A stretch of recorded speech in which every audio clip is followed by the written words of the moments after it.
Première brouille diplomatique entre la France et l'Italie depuis l'arrivée au pouvoir de Giorgia Meloni. La nouvelle première ministre italienne a salué hier une supposée décision française d'ouvrir ses ports au bateau l'Ocean Viking. Ce navire humanitaire qui transporte 234 migrants. Fausse information selon Paris. Wilfried de Villers avec nous. Bonjour Wilfried. Bonjour. Paris rejette la responsabilité de l'accueil du bateau sur Rome. Oui, le porte-parole du gouvernement, Olivier Véran, l'a redit ce matin. Ce bateau a vocation à être accueilli en Italie. Pourquoi ? Eh bien parce que selon le droit maritime international, c'est au pays le plus proche d'accueillir le bateau. Du côté de Rome, pourtant, c'est silence radio malgré la quarantaine de demandes déposées par SOS Méditerranée, l'ONG en charge de l'Ocean Viking.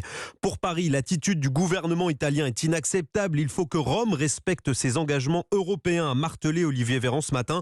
Faute de réponse italienne, l'Ocean Viking, actuellement au large de la Sicile, fait cap vers le nord, direction la Sardaigne, puis au-delà la Corse. Le président de SOS Méditerranée, François Thomas. Nous n'avons pas d'autre solution. Pour le moment, sans réponse de l'Italie, de nous diriger vers la France, nous espérons que la France ouvrira un port pour trouver une solution humanitaire et légale également, puisque c'est quand même le droit de la mer. Pour l'instant, pas de réponse positive officielle de la France, mais le président de l'exécutif corse, Gilles Simeoni, s'est dit hier soir prêt à accueillir temporairement les migrants à bord de l'Ocean Viking. À bord, justement, la situation devient critique, affirme l'ONG.